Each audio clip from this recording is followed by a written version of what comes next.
18 avril 2011, Teramo, Italie.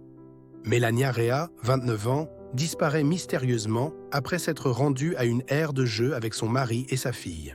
Son mari, le caporal-major Salvatore Parolisi, donne l'alerte.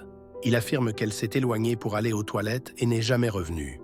Une vaste opération de recherche est immédiatement lancée dans les bois du Colle San Marco. Les forces de l'ordre ratissent la zone. 2 jours plus tard, le 20 avril, un corps est découvert à 18 km de là, dans les bois de Ripe di Civitella. Le corps est celui de Melania Rea. L'autopsie révèle une violence extrême. 35 coups de couteau portés avec une grande force. Un détail déroute les enquêteurs. Une seringue est plantée dans son corps et une croix gammée a été gravée sur sa cuisse.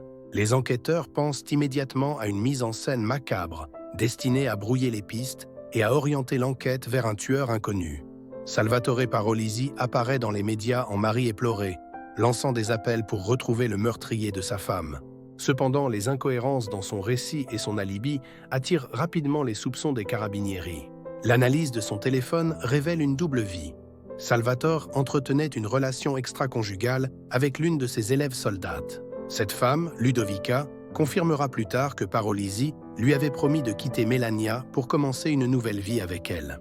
La pression sur Salvatore était immense. Melania avait découvert sa liaison quelques mois avant le meurtre. Des témoins affirment avoir entendu une violente dispute entre le couple le matin même de la disparition de Melania. L'alibi de Salvatore s'effondre. Les caméras de surveillance et les données téléphoniques contredisent ses déclarations sur ses déplacements. Les expertises scientifiques apportent une preuve cruciale.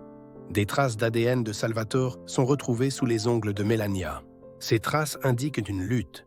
Melania s'est défendue contre son agresseur, qui, selon les enquêteurs, est son propre mari. Le 19 juillet 2011, 3 mois après le meurtre, Salvatore Parolisi est arrêté et officiellement accusé du meurtre de sa femme. Les enquêteurs concluent que la mise en scène macabre était une tentative désespérée de Parolisi pour écarter les soupçons. Il nie farouchement les accusations, clamant son innocence tout au long de l'enquête et du procès qui s'ensuit. Le procès s'ouvre. L'accusation dresse le portrait d'un homme manipulateur, acculé par sa double vie et ses mensonges. Le 26 octobre 2012, la cour d'assises de Teramo déclare Salvatore Parolisi coupable du meurtre de Melania Rea. Il est condamné à la réclusion à perpétuité. La peine sera plus tard réduite en appel à 20 ans de prison. Le mobile retenu par la justice est purement égoïste. Il voulait se débarrasser de sa femme pour être libre de vivre avec sa maîtresse. L'affaire Parolisi a marqué l'Italie, révélant la face sombre d'un militaire décoré et la fin tragique d'une jeune mère.